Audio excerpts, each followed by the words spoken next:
Hi guys, this is Shilpa Mittal and this video is for 12th class students. हम ई business के बारे में पढ़ रहे थे। हमने उसकी डेफिनेशन पढ़ ली, उसके फीचर्स पढ़ लिए, उसकी क्या क्या यूटिलाइजेशन है, कितने कितने सेक्टर्स में ई बिजनेस काम आता है, कितने तरह के टाइप्स है, ये सब हम पढ़ चुके हैं। नाउ आज हमें ये टॉपिक ऑलमोस्ट फिनिश करना है।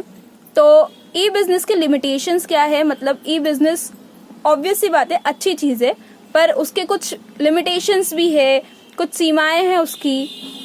तो आज हमें उनके बारे में पढ़ रहे हैं। एंड देन ई बिजनेस को डेवलप करने के लिए चैलेंजेस कौन कौन से फेस करने पड़ते हैं उनके बारे में पढ़ना है। तो लिमिटेशंस तो क्योंकि हम ई बिजनेस की बात करें, दैट मीन्स हम टेक्निकल चीज़ों की बात करें, हम इंटरनेट कनेक्शंस की बात करें, क्योंकि ये सारी की सारी चीज़ें ऑनलाइन ही होती है। तो ई बिजनेस का सबसे बड़ा लिमिटेशन पॉइंट तो यही है कि आज भी इंडिया जैसी डेवलपिंग कंट्री में कई ऐसे एरियाज है जहाँ पर टेक्निकल इश्यूज बहुत सारे, जहाँ पे अभी भी ब्रॉडकास्टिंग इश्यूज बहुत सारे, ऐसे कई एरियाज है जहाँ पर अभी भी फ़ोन, एंड्रॉयड फ़ोन, स्मार्टफोन्स या इंटरनेट जैसी सुविधाएं नहीं हैं। तो जब ई बिजनेस की हम बात करते हैं तो वहाँ तक ई बिजनेस का जो क्राइटेरिया है वो पहुँच नहीं पाता, क्योंकि ऐसे लोग जिनके पास साधन ही नहीं है, फ़ोन ही नहीं है, लैपटॉप नहीं है, सिस्टम नहीं है, इंटरनेट कनेक्शन नहीं है, तो वो ई बिजनेस के बेनिफिट्स नहीं अवेल कर सकते, नहीं उठा सकते वो ई बिजनेस के बेनिफिट्स। तो ई बिजनेस की जो उपयोगिता है या जो ई बिजनेस को यूज़ करने वाले लोग हैं उनका जो फिगर है वो लिमिटेड हो जाता है, कम हो जाता है, क्योंकि आज भी बहुत सारे लोग ऐसे रूरल एरियाज में रहते हैं जहाँ पर बहुत सारी सुविधाओं की कमी है।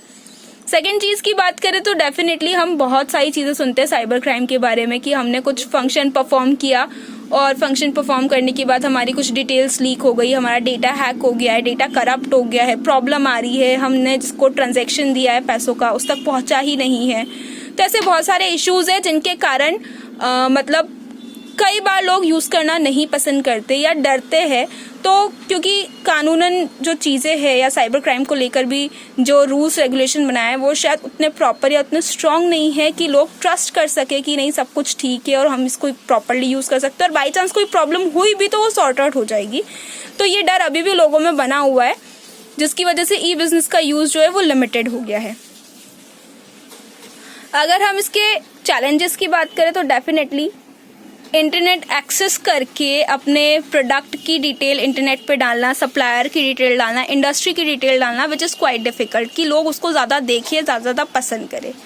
सेकेंड थिंग, जो फिजिकल ट्रांजैक्शन होता है वो अब पूरी तरह से इलेक्ट्रॉनिक ट्रांजैक्शन में बदल गया है। तो मैंने जैसा पहले बताया कि लोग आज भी ऑनलाइन ट्रांजैक्शन करने में, बैंकिंग करने में थोड़ा सा डरते हैं। थर्ड थिंग, HR जो मैनेजमेंट होता है, ऑनलाइन ही कस्टमर को भी अटेंड करना है, ऑनलाइन ही एम्प्लॉयज़ को भी आपको चीज़ें बतानी है, इंस्ट्रक्शंस देना है, गाइडलाइंस देनी है। तो ऑनलाइन सारा काम करने में वो थोड़ा सा डिफ़िकल्ट हो जाता है। एडमिनिस्ट्रेशन पूरा का पूरा अगर आप ऑनलाइन करते हो तो which is quite difficult to manage all that things particularly. So जो ऑफिस का मैनेजमेंट होता है, लाइक ऑफिस में सारे लोग बैठे हुए, उन्हें जाकर समझाना, कॉन्फ्रेंस हॉल में बुलाना, मीटिंग्स लेना, वो सारी चीज़ अगर आप ऑनलाइन करते हो तो वो थोड़ा सा डिफिकल्ट हो ही जाता है, क्योंकि अभी हम उस चीज़ से यूज टू नहीं हुए। Second thing, customer relationship management, अगर कस्टमर को कोई प्रॉब्लम होती है आपसे तो उसके रिगार्डिंग आप क्या सॉल्यूशंस उसे प्रोवाइड करते हो, कितना आप अच्छा सर्विस उसे प्रोवाइड करते हो। एंड सबसे लास्ट में और सबसे इम्पॉर्टेंट चीज़ कि आप अपना ई बिजनेस कौन से सॉफ्टवेयर का यूज़ करके इंटरनेट प्लेटफॉर्म पर लेकर आए हो। अगर आपका सॉफ्टवेयर अप्रोप्रिएट नहीं होगा, प्रॉपर नहीं होगा, तो कुछ भी हो जाए आपका जो ई बिजनेस है वो नहीं चल पाएगा। तो एक अप्रोप्रिएट सॉफ्टवेयर मैनेजमेंट को लेकर आना सबसे बड़ा टास्क होता है, जो कि आज भी चूज़ करने में लोगों से गलतियां होती है, क्योंकि सारे सॉफ्टवेयर रिलायबल नहीं होते, सारे सॉफ्टवेयर आपको उतने सिक्योरिटी मेजर्स प्रोवाइड नहीं करते। तो इन चीज़ों का ध्यान रखना, ये सबसे बड़े बड़े चैलेंजेस है ई बिजनेस के लिए। सो यहाँ पर आज हमने चैलेंजेस खत्म कर दिए, लिमिटेशंस खत्म कर दिए, यहाँ ई बिजनेस का टॉपिक फिनिश हो गया है। हम अपने नेक्स्ट वीडियो से ई लर्निंग्स के बारे में या ई एजुकेशंस के बारे में पढ़ना शुरू करेंगे। Thank you.